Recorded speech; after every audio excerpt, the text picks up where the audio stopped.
Hello students, welcome to the info capsule. Info capsule के YouTube channel में आपका स्वागत है। मेरा नाम प्रियंका है, मैं आपकी रीजनिंग मेंटोर हूं और मैं आपको एनटीपीसी की तैयारी करवा रही हूं। अब एनटीपीसी की तैयारी में हमने बहुत सारे चैप्टर्स कंप्लीट कर लिए। जो भी टॉपिक्स आते हैं हमारे एनटीपीसी के एग्ज़ाम में वो सारे हमने कवर अप कर लिए हैं। तो अगर आप हमारी एनटीपीसी की क्लास अटेंड करना चाहते हो, कोई भी टॉपिक में कंफ्यूजन हो या फिर आप देखना चाह रहे हो कि कौन कौन से टॉपिक एनटीपीसी के एग्ज़ाम में आते हैं, तो आप यूट्यूब चैनल में इन्फो कैप्सूल पे जाइए, सब्सक्राइब करिए। अब उसमें जाके प्रियंका नाम डालिए, मेरी सारी वीडियोस उसमें पड़ी हैं जिसमें मैंने एनटीपीसी के एग्ज़ाम में रीजनिंग सेक्शन में आने वाले सारे चैप्टर्स पढ़ाए हुए हैं। अब फ़ायदा क्या है इसको पढ़ने का? फ़ायदा ये है कि मैंने जितने भी चैप्टर्स पढ़ाए हुए हैं वो सारे चैप्टर्स बेसिक से पढ़ाए हैं। तो अगर आपको कोई भी कन्फ्यूज़न हो किसी भी क्वेश्चन में या फिर किसी भी तरह की कोई भी दिक्कत हो रही हो, कोई चैप्टर समझने में, किसी लॉजिक को समझने की ये लॉजिक किस तरह से आया, कैसे इसको सॉल्व किया गया, क्या क्या इसमें शॉर्ट ट्रिक लग सकती है जिससे हम इसको सॉल्व करें, तो वो भी आप मेरी वीडियोज़ में देख सकते हैं। इसके अलावा अगर आप वीडियोस के अलावा प्रैक्टिस के लिए मॉक टेस्ट देखना चाहे तो आप हमारी वेबसाइट infocapsule.in पे लॉगिन कर सकते हैं, जहाँ पे आपको सारा का सारा स्टडी मटेरियल मिल जाएगा। अब केवल वीडियो देखकर पढ़ना ही बड़ी चीज़ नहीं होती, केवल वीडियो देखकर ही सारी प्रैक्टिस नहीं हो जाती एग्ज़ाम की। किसी भी पेपर को क्रैक करने के लिए, किसी भी एग्ज़ाम को क्रैक करने के लिए उस एग्ज़ाम से रिलेटेड मॉक पेपर देना बहुत ज़रूरी होता है। इसीलिए आपसे कहा जा रहा है कि आप मॉक पेपर्स दीजिए ताकि आपके एग्ज़ाम की प्रैक्टिस कंप्लीट हो सके। अब जिस तरह से हमने चैप्टर्स पढ़ा दिए हैं, चैप्टर्स के साथ साथ अब हम पढ़ा रहे हैं प्रीवियस पेपर कि एनटीपीसी के प्रीवियस पेपर में कौन से क्वेश्चंस आए थे, किस तरह के क्वेश्चंस आए थे। मेरे पिछले 3 लेक्चर्स में मैं प्रीवियस पेपर्स उठा चुकी हूँ, आज भी प्रीवियस पेपर पढ़ाने जा रही हूँ। तो अब देखते हैं एनटीपीसी के एग्ज़ाम में हमारे और किस तरह के क्वेश्चन आए थे।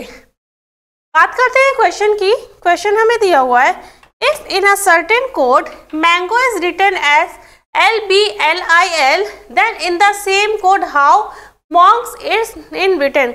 एक निश्चित कोड भाषा में मैंगो को LBLIL लिखा जाता है तो उसी कोड में मॉन्ग को कैसे लिखा जाएगा। अगर बात करें हमारे मैंगो की, इसको कैसे लिखा जाता है? LBLIL, ठीक, इस तरह से अगर लिखा जाता है। अगर हम इसमें ध्यान दें तो हमें क्या लॉजिक है, L से M पे यहाँ -1 हो रहा है और A से B हमारा +1 हो रहा है और L से N -2 यहाँ पे +2 हो रहा है, LMNO यहाँ पे +3 हो रहा है। ये हमारा लॉजिक चल रहा है। तो सेम यही लॉजिक जो हमारे पहले वाले पैटर्न में लॉजिक दिया हुआ होता है, सेम वही लॉजिक हम जो हमें क्वेश्चन में पूछा गया होता है उसमें लगाते हैं। तो अगर यही लॉजिक हम उसी क्वेश्चन में लगाएंगे तो हमारा क्या हो रहा है लॉजिक हम देखते हैं मॉन्ग MONKS, मॉन्ग्स का कोड क्या होगा। अगर इसका -1 +1 -2 +2 और +3 करते तो क्या हो रहा है, LM आ गया, O से P LMN, तो यहाँ पे आ गया LMN, फिर K LM STU LM, तो हमारे पास क्या आ गया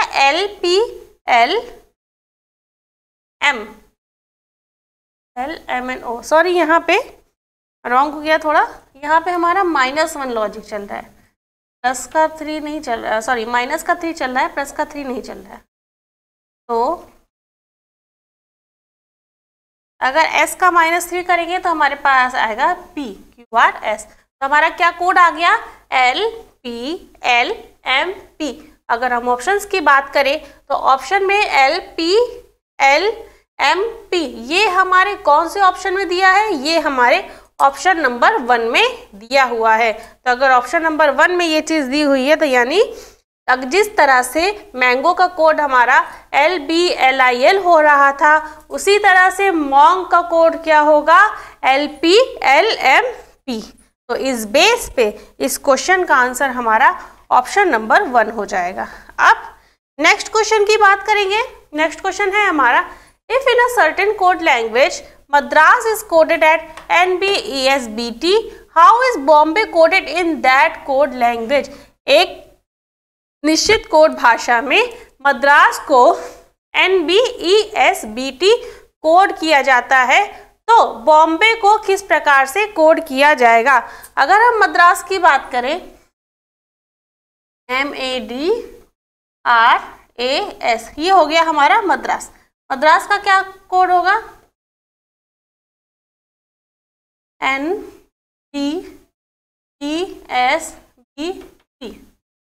तो M से N में क्या हो रहा है, प्लस का 1, A से B में प्लस का 1, D से E में प्लस 1, R का ये प्लस 1, फिर A से B प्लस 1, S का T प्लस 1। तो सब में क्या हो रहा है, सब में हो रहा है प्लस का 1।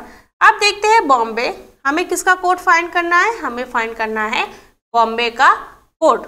तो बॉम्बे का कोड क्या है, जिस तरह से हम देख रहे हैं कि हमारे जो भी लेटर्स थे सारे लेटर्स में plus one plus one plus one logic चल रहा है, तो प्लस वन लॉजिक चल रहा है, तो इस बेस पे अगर हम देखेंगे तो इसका प्लस वन, इसका प्लस वन, इसका प्लस वन, इसका प्लस वन, इसका प्लस वन, इसका प्लस वन, बी का सी, ओ का पी, एम का एन, बी का सी, ए का बी, वाई का जेड। तो हमारे पास क्या आ रहा है, C P N C B Z. तो C P N C B, C P N C B Z कौन से हमारे ऑप्शन में आ रहा है, हमारा आ रहा है ऑप्शन नंबर 2 में C P N C B Z. तो इस बेस पे हमारे इस क्वेश्चन का आंसर हमारा ऑप्शन नंबर बी हो जाएगा। तो हमने क्या देखा कि ये जो हम क्वेश्चन सॉल्व कर रहे हैं, ये क्वेश्चन हमारे कोडिंग डिकोडिंग के क्वेश्चन है।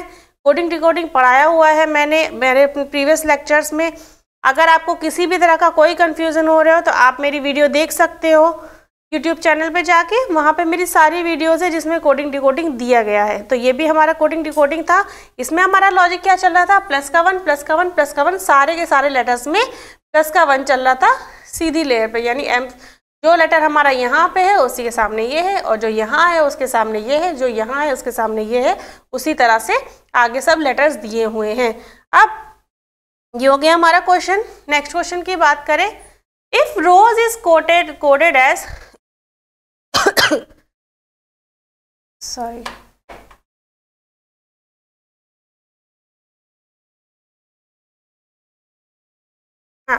if rose is coded at 6821, chair is coded at 73456 and preach is coded at 961473, तो what will be the code for search। अब देखिए हमें ये कोड दिया हुआ है, रोज का कोड हमें दिया है, क्या दिया हुआ है, रोज का कोड है हमारे पास 6821 और चेयर का कोड क्या दिया है 73456। अब इसमें क्या है कि जो फर्स्ट लेटर का कोड होगा वो फर्स्ट नंबर को डिनोट करेगा, सेकंड का सेकंड को, थर्ड का थर्ड को, फोर्थ का फोर्थ को।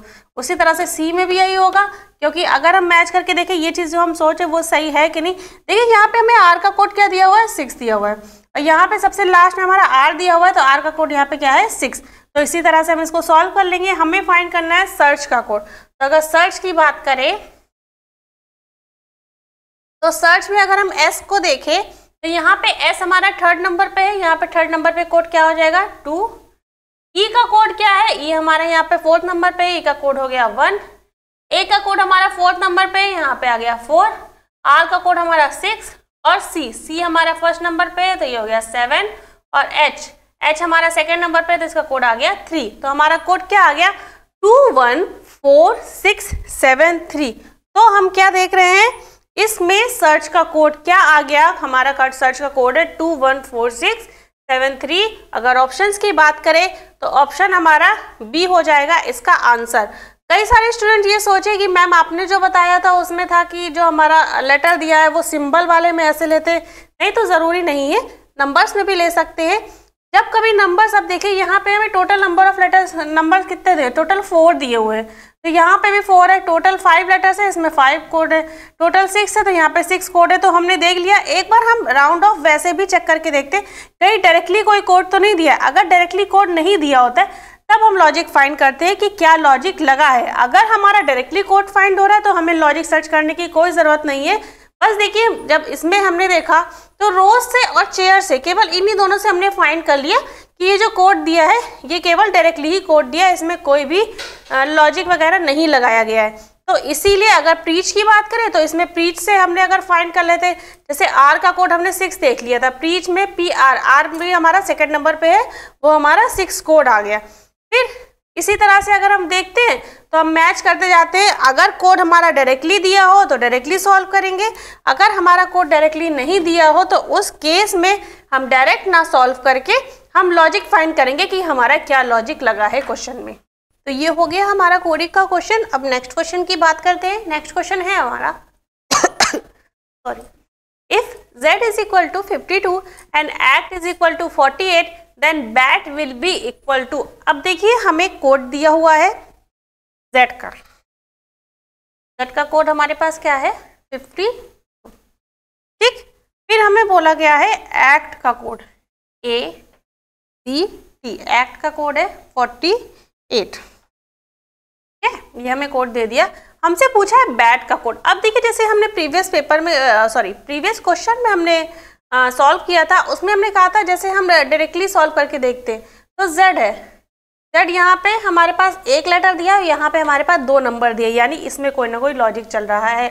और दूसरी तरफ पता करने का तरीका जैसे ACT, यहाँ पे एक्ट 3 लेटर्स दिए हुए हैं और उसका कोड हमें 48 दिया हो, यानी इसमें भी कोई लॉजिक चल रहा है। तो अगर हम ध्यान से देखें, अगर सिंगल z की बात करें तो इंग्लिश अल्फाबेटिकल सीरीज में z जो है क्या प्लेस पे होता है 26 होता है। और अगर हम ध्यान करें यहाँ पे 52 अगर हम 26 को 2 से मल्टीप्लाई करें तो हमारा 52 आ रहा है, ठीक। फिर उसी तरह से अगर हम एक्ट को देखें, ठीक, अब एक्ट में ए हमारा किस पोजीशन पे होता है 1 पे, सी होता है हमारा 3rd पोजीशन पे, एंड टी होता है हमारा 20th पोजीशन पे। तो कितना आ रहा है हमारा 24। तो अगर 24 है, जैसे यहाँ पे हमने 2 से मल्टीप्लाई किया था, यहाँ पे हम 2 से मल्टीप्लाई करें तो हमारा 48 आएगा। और देखिए हमारे क्वेश्चन में एक्ट का कोड क्या दिया हुआ है 48 दिया हुआ है, z का 52 दिया है, यानी कि हम जो भी लॉजिक लगा रहे हैं हमारा लॉजिक बिल्कुल ठीक जा रहा है। तो सही यही सेम लॉजिक हम किस में लगाएंगे बैट में। तो अगर बैट की बात करें b हमारा होता है 2nd पोजीशन पे, a होता है हमारा 1st पोजीशन पे और t होता है हमारा 20th पोजीशन पे। तो टोटल कितना आ गया 23, और इसको मल्टीप्लाई करेंगे 2 से तो हमारे पास क्या आ गया 46, यानी बैट का कोड हमारा क्या आ गया 46। तो अगर हम आंसर की बात करें तो इस बेस पे इस क्वेश्चन का आंसर हमारा ऑप्शन नंबर डी होगा। फिर से ध्यान दीजिए, कोई हार्ड एंड फास्ट रूल नहीं है। अगर हम कोडिंग में कुछ नहीं होता, अगर डायरेक्ट हमें कोडिंग दी हो किसी भी वर्ड की, किसी भी लेटर की, तो हम डायरेक्ट कोडिंग लिख लेते हैं। अगर थोड़ा सा लॉजिक दिया हो तो वो लॉजिक हमेशा अल्फ़ाबेटिकल सीरीज की पोजीशन पे ही, लेटर्स की पोजीशन पे ही डिपेंड करेगा। या हो सकता है उसका अपोजिट लेटर दिया हो, या +1 -1 +2 -2 कुछ भी लॉजिक दिया हो, या सारे के सारे लेटर्स की पोजीशन को ऐड करके कुछ मल्टीप्लाई कर दिया गया हो या डिवाइड कर दिया गया हो। हमेशा इसी तरह के लॉजिक हमारे एग्जाम में पूछे जाते हैं। तो ये हो गया हमारा ये वाला क्वेश्चन। अब एक चीज़ और ध्यान करने की बात है, अगर हम इसको डायरेक्टली देखें, हमें पेपर पेन उठाने की भी ज़रूरत नहीं है। डायरेक्टली कैसे सॉल्व करते हैं, z का दिया हुआ है 52, हमें अगर याद है कि कौन सा लेटर किस पोजीशन पे है तो हमें पता है कि z हमारा 26 पोजीशन पे होता है, ये हमारा सिंगल लेटर दिया है। और एक चीज़ और है कि 26 को अगर 2 से मल्टीप्लाई करो तो 52 आना ही आना है। तो जाहिर सी बात है इसमें भी 52। आपको अगर इंग्लिश अल्फ़ाबेटिकल सीरीज़ में इंग्लिश अल्फ़ाबेट्स की पोजीशन पता हो तो आप जल्दी से आंसर सॉल्व कर सकते हो। तो अगर मैं इसको डायरेक्ट सॉल्व करूँ, ए सी टी दिया है, ए हमें पता है 1 पे होता है, सी हमारा 3 पोजीशन पे होता है और टी 20th पोजीशन पे होता है। तो 20 + 3 + 1 = 24, फिर 24 को 2 से मल्टीप्लाई करो 48 आ गया। वैसे ही अगर क्वेश्चन का आंसर निकालना हो तो बी हमारा 2nd पोजीशन पे होता है, ए हमारा 1st पोजीशन पे होता है और टी हमारा 20th पोजीशन पे होता है। तो 20 + 2 + 1 कर दे तो इनको ऐड करने पे हमारा 23 आ गया। तो 23 × 2 कर दो तो 46 आ गया। तो इस तरह से हमने ये क्वेश्चन मुँह ज़बानी भी सॉल्व कर लिया कि किस तरह से आप मुँह ज़बानी क्वेश्चन को सॉल्व कर सकते हो। बस लेटर्स की पोजीशन याद होनी चाहिए, उसका लॉजिक मैं अपनी क्लास में बचा चुकी हूँ। एक लॉजिक होता है इज और टी, बस ये वर्ड आप याद कर लीजिए तो आप सारी पोजीशंस फाइंड कर सकते हो। ये +5 पोजीशन पे होता है, ये 10 पोजीशन पे होता है, ये 15 पे होता है, ये 20 पे होता है, ये 25 होता है, ये 5 पे है, ये 10 पे, यानी ई से जे के बीच ये 5th पे है, ये 10 पे है, तो जितने भी आएंगे E F G H I, तो एफ हमारा 6 पोजीशन पे हो जाएगा, जी हमारा 7, एच हमारा 8 और आई हमारा 9। इसी तरह से आगे भी हम देखते हैं। तो यही तरीका होता है हमारा कोडिंग डिकोडिंग के क्वेश्चन को सॉल्व करने का इजी वे। अब बात करें हमारे नेक्स्ट क्वेश्चन की। नेक्स्ट है, if a train is called the bus, a bus is called tractor and tractor is called the car, the car is called scooter, a scooter is called bicycle और bicycle is called moped, which is used to flow a field. तो यदि एक train को बस कहा जाता है, बस को ट्रैक्टर कहा जाता है, ट्रैक्टर को कार कहा जाता है, कार को स्कूटर कहा जाता है, स्कूटर को साइकिल कहा जाता है, साइकिल को मोपेड कहा जाता है, तो इसमें से किसका उपयोग खेत को हलने के लिए किया जाता है? तो खेत को हल किससे किया जाता है? खेत को हला जाता है ट्रैक्टर से। और हमारे क्वेश्चन में दिया है कि ट्रैक्टर को क्या कहा जाता है? ट्रैक्टर को कार कहा जा रहा है, यानी हमारा जो खेत है वो किससे हला जाता है? ट्रैक्टर से। तो ट्रैक्टर को यहाँ क्या कहा जा रहा है? कार, यानी कि हमारा खेत किससे हला जाएगा? खेत हमारा कार से हला जाएगा। तो इस बेस पे इस क्वेश्चन का आंसर हमारा ऑप्शन नंबर सी होगा। कुछ भी कंफ्यूज होने की ज़रूरत नहीं है, बस जो क्वेश्चन में पूछा हो उस क्वेश्चन को, जो उस क्वेश्चन में जिस चीज़ के बारे में पूछा गया हो उस चीज़ को क्या कहा जा रहा है, केवल वही ले लिया जाता है। बाकी हमें कंफ्यूजन करने के लिए दिया जाता है, उस पर ध्यान देने की कोई ज़रूरत नहीं है। बस जो चीज़ हमसे पूछी है उसके बारे में बता दें तो वही चीज़ हमारी आंसर हो जाती है। अब बात करें हमारे नेक्स्ट क्वेश्चन की। नेक्स्ट है हमारा E = 5 and read is coded at 7, then what is the code for dear? यदि E को 5 कहा जाता है, रीड को 7 के रूप में कोड किया जाता है, तो डियर का कोड क्या होगा? तो अगर E की बात करें, E का कोड हमारा 5 है, ठीक है, और रीड का READ। तो E हमारा देखिए 5th पोजीशन पे है, हमें पता है, ठीक। तो हम एक तरह से ये लॉजिक लगा सकते हैं कि यहाँ पे फर्स्ट एक सिंगल लेटर दिया हुआ है, इसका कोड हमारा 5 है, ठीक। फिर अगर रीड की बात करें, रीड का हमारा 7 दिया है, तो हम केवल ये नहीं लगा सकते कि ये जो हमारा लेटर दिया है उसी की सेम पोजीशन लिख दो। क्यों? क्योंकि जो चीज़ हमारी यहाँ अगर ये अप्लाई हो रही तो यही सेम कोड हमारा यहाँ भी अप्लाई होना चाहिए। तो यहाँ हमारा रीड READ, तो ये हमारा 7 तो आता नहीं है, तो क्या करेंगे? अगर एक चीज़ देखें, E हमारा 5 है, ठीक है, और यहाँ पे टोटल कितने लेटर दिए हैं? 1, तो अगर 5 को 1 से डिवाइड करें तो हमारा क्या आ जाएगा? 5। ये हो गया यहाँ पे। फिर हम रीड को करके देखते हैं, रीड के लेटर्स को हम ऐड कर लेंगे तो कितना आया? R हमारा 18 पोजीशन पे, ये 5th पोजीशन पे, ये 1 पोजीशन पे और ये 4 पोजीशन पे, तो ये ऐड करेंगे तो कितना आ गया हमारा? 28। अब यहाँ पे टोटल नंबर ऑफ लेटर्स कितने हैं? 1 2 3 4, तो 4 से डिवाइड करेंगे, हमारे पास क्या आ गया? 7 आ गया, 7। अब देखते हैं इस बेस पे जो हमारा क्वेश्चन में पूछा गया है, क्वेश्चन में पूछा गया है what is the code for dear? Dear का कोड क्या होगा? तो अगर डियर का कोड हम फाइंड करें, DEAR, तो D हमारा होता है 4th पोजीशन पे, ये 5th पे, ये इस पे और ये 18 पे, तो क्या होगा? 5 5 10 और यहाँ पे भी आ रहा है हमारा 28। तो 28 में भी यहाँ आप कितने टोटल नंबर ऑफ लेटर्स है? यहाँ है टोटल 1 2 3 4 नंबर ऑफ लेटर्स है, तो इसको 4 से डिवाइड करेंगे तो हमारा आंसर आ जाएगा 7। तो इस बेस पे इस क्वेश्चन का आंसर हमारा ऑप्शन नंबर बी यानी कि 7 हो जाएगा। अब देखा हमने इसमें क्या हुआ, ये अलग तरह की कोडिंग का क्वेश्चन था। पहले हमने जो देखा था, अब का कन्फ्यूजन थी, हाँ चलो ई में हमारा सिंगल लेटर दिया है और हमें ये पता है कि इंग्लिश अल्फ़ाबेटिकल सीरीज़ में इंग्लिश ई की जो पोजीशन होती है वो हमारी 5 होती है, हाँ ठीक है 5 होती है, लेकिन जो चीज़ हमारी केवल सिंगल इसमें अप्लाई हो रही है वही चीज़ हमारा जो दूसरा कोड है उसमें अप्लाई होनी चाहिए, लेकिन यहाँ पे रीड का कोड हमारा 7 दिया हुआ था, तो यानी कि यहाँ पे कुछ ना कुछ ऑपरेशन टाइप का चल रहा था। तो जो हमने लगाया, इसमें लॉजिक लगाया, तो रीड में जितने भी लेटर्स थे इन सारे लेटर्स को ऐड कर दिया। फिर एक चीज़ ध्यान आई कि यहाँ पे जैसे 28 आ गया है और हमें चाहिए 7, हमें पता है कि 28 को अगर हमें 7 लाना हो तो 4 से डिवाइड करेंगे। फिर 4 जब आया तो माइंड में एक चीज़ और क्लिक की, क्या हो रहा है यहाँ पे कि यहाँ पे जितने लेटर्स हैं वो लेटर्स हमारे टोटल 4 हैं। तो क्या हो रहा है यहाँ पे कि जैसे यहाँ पे 1 नंबर ऑफ लेटर था तो इसकी जो पोजीशन थी उसको 1 से डिवाइड कर दे। फिर यहाँ पे ये जो था इसको हमने ऐड कर लिया, ऐड करके टोटल लेटर्स थे उससे 4 से डिवाइड कर लिया। तो जब सेम यही वाला लॉजिक लगा तो इसी सेम लॉजिक को हमने डियर में भी लगा दिया। तो डियर पे हमारा कोड क्या आ गया, डियर वाले का कोड का आंसर आया 7। तो इस तरह से इस क्वेश्चन का आंसर हमारा ऑप्शन नंबर 7 आ गया। अब नेक्स्ट क्वेश्चन की बात करें। नेक्स्ट क्या है, if wall is called window, window is called door, door is called floor, floor is called roof and roof is called ventilator, what will a person stand on. यदि दीवार को खिड़की कहा जाता है, खिड़की को दरवाजा कहा जाता है, दरवाजे को फर्श कहा जाता है और फर्श को छत कहा जाता है और छत को वेंटिलेटर कहा जाता है, तो व्यक्ति किस पर खड़ा होता है।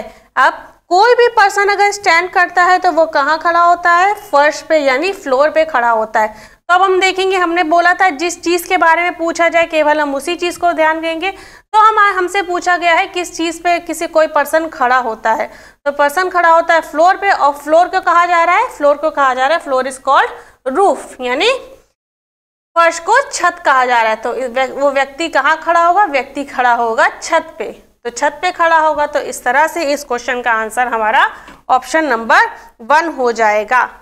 ठीक, तो कोई भी कंफ्यूज होने की जरूरत नहीं, जैसे पहले बताया था जिस चीज के बारे में पूछा हो सेम एग्जैक्टली उसी चीज के बारे में हम बात करेंगे। तो उसी चीज के लिए कहा, तो यहाँ पे हमारा क्या आ रहा है, रूफ यानी कि छत। अब बात करें हमारे नेक्स्ट क्वेश्चन की, तो दिया हुआ है if Monday falls on 5th of a month, यदि सोमवार किसी महीने की 5वीं तारीख को पड़ता है, then which day will fall 3 days after the 26th। यदि सोमवार महीने की 5 तारीख को पड़ता है तो 26 तारीख के 3 दिन बाद कौन सा दिन पड़ेगा। अब अगर मंडे की बात करें, 5 तारीख को हमारा क्या पड़ रहा है, मंडे, ठीक है। तो 5 को अगर मंडे पड़ रहा है और एक वीक कितना होता है, टोटल हमारा 7 डेज का एक वीक होता है। तो 7 डेज का अगर हमारा वीक होता है तो यहाँ पे 12 को हमारा मंडे होगा, 5 7 8 9 12।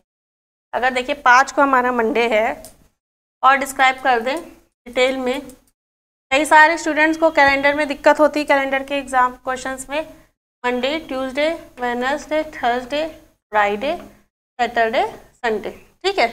ये हमारा 5 को पड़ा, 5 को हमारा हुआ मंडे, 6 को, 7 को, 8 को, 9 को, 10 को, 11 को, ठीक है, 11 हो गया। फिर 12 को पड़ा, फिर 13, 14, 15, 16, 17, 18, ठीक। फिर 19, 20, 21, 22, 23, 24, 25, 26। तो देखिए हमारे मंडे कौन कौन सी डेट को पड़े, मंडे हमारे पड़े 5 को, 12 को, 19 को और 26 को। अब स्टूडेंट्स के पास टाइम नहीं होता है, जैसे मैं डिटेल में समझा रही हूँ डिटेल में सॉल्व करने का, तो तरीका क्या है, अगर 5 था 5 में +7 करो, फिर प्लस का 7 करो, प्लस का 7 करो, तो 5 है तो प्लस का 7 करेंगे तो 12 आएगा, यानी 12 को भी मंडे। फिर 12 में +7 करेंगे 19 आएगा, फिर मंडे। फिर 19 में प्लस का 7 करेंगे तो फिर 26 आएगा, तो फिर मंडे। अब 26 तारीख को भी हमारा क्या हो गया, मंडे। अब हमसे पूछा है 26 के 3 दिन बाद यानी मंडे +3, तो क्या होगा, ट्यूसडे, वेडनेसडे, थर्सडे। तो 26 के 3 दिन बाद कौन सा दिन पड़ा, हमारा 26 के 3 दिन बाद पड़ा थर्सडे। तो इस तरह से इस क्वेश्चन का आंसर हमारा क्या हो जाएगा, इस क्वेश्चन का आंसर हमारा ऑप्शन नंबर डी हो जाएगा। बहुत सारे स्टूडेंट्स को कैलेंडर में कंफ्यूजन रहती है, कैलेंडर के क्वेश्चंस में कंफ्यूज होने की कोई ज़रूरत नहीं है, बस तरीका ध्यान रखिए कि जब कभी कोई पर्टिकुलर डे दिया हो कि इस डे में ये डे दिया। अब देखिए जैसे ये सेम मंथ की बात की गई थी, कई बार अलग अलग मंथ की बात की जाती। अगर एग्जांपल की बात करें कि कोई किसी पर्सन का बर्थडे 6 अप्रैल 2020 को पड़ा, ठीक है, और उस दिन क्या था, वेडनेसडे। अब बोला गया है कि 6 अप्रैल 2020 को वेडनेसडे था, फिर 5 मई 2020 को कौन सा दिन पड़ेगा? तो क्या करेंगे, 6 अप्रैल से 5 मई के बीच टोटल डेज जो होंगे वो हम फाइंड करेंगे। अब 6 अप्रैल हमारा 2020 था वेडनेसडे, तो अप्रैल में हमारे 30 डेज होते हैं, तो 30 में से 26 हटा दिया तो क्या बचा 24। उसके बाद 5 मई ये 5 हो गया, इसको ऐड करेंगे हमारा 29 आएगा, टोटल डेज आ गए। उसको हम 7 से डिवाइड कर देंगे, 7 4 जा 28, हमारे पास रिमाइंडर बचा 1, तो 1 रिमाइंडर बचा, तो हमारा वेडनेसडे था, तो वेडनेसडे में हम +1 ऐड कर देंगे तो हमारा आ जाएगा थर्सडे, यानी कि हमारा जो 5 मई था उसको थर्सडे पड़ा था। तो इस तरह से हम इसको क्वेश्चंस को सॉल्व करते हैं। कैलेंडर के कंफ्यूज होने की कोई ज़रूरत नहीं है, सॉल्व करते जाइए। जितनी आप प्रैक्टिस करेंगे इसके क्वेश्चंस की उतनी जल्दी सॉल्व कर लेंगे। कोई बहुत टफ नहीं होता है, बहुत ईजी होते हैं कैलेंडर के क्वेश्चंस, बस थोड़ा सा प्रैक्टिस करने की ज़रूरत है। किसी भी तरह का आपको लॉजिक क्लियर ना हो रहा हो या कोई तरह की कन्फ्यूज़न हो तो आप मेरा वीडियो देख सकते हैं। इन्फो कैप्सूल में जाइए, प्रियंका मैम डालिए, उसमें मेरा कैलेंडर का सेशन है, आप वो सब मेरा सेशन देख सकते हो। कोई भी दिक्कत हो आप कमेंट बॉक्स में कमेंट करिए कि मैम ये क्वेरी है, मैं इसको ज़रूर सॉल्व करूँगी। जैसे ही देखूँगी वैसे ही कॉल करूँगी। इसके अलावा आप मेरे टेलीग्राम चैनल पे भी जुड़ सकते हैं। रीजनिंग बाय प्रियंका मैम के नाम से मेरा टेलीग्राम चैनल है, उसमें आप किसी भी तरह की क्वेरी हो, कोई भी क्वेरी पूछ सकते हैं। अब इसके अलावा स्टडी मटेरियल की बात करें तो स्टडी मटेरियल जैसे मैंने पहले बताया था कि आप स्टडी मटेरियल परचेज कर सकते हैं, परचेज करिए। एनटीपीसी के मॉक टेस्ट अवेलेबल है, infocapsule.in की वेबसाइट पर लॉगिन करिए, कोई बहुत महंगा नहीं है, आप सॉल्व करिए। जितनी ज़्यादा प्रैक्टिस करेंगे आप, क्योंकि हमारे पास ज़्यादा टाइम नहीं बचा है एग्ज़ाम का, तो आप जितना ज़्यादा सॉल्व करोगे, जितने ज़्यादा प्रीवियस पेपर लगाओगे, मॉक टेस्ट लगाओगे, उतने ही ज़्यादा चांसेस है किसी भी एग्ज़ाम को क्रैक करने के लिए।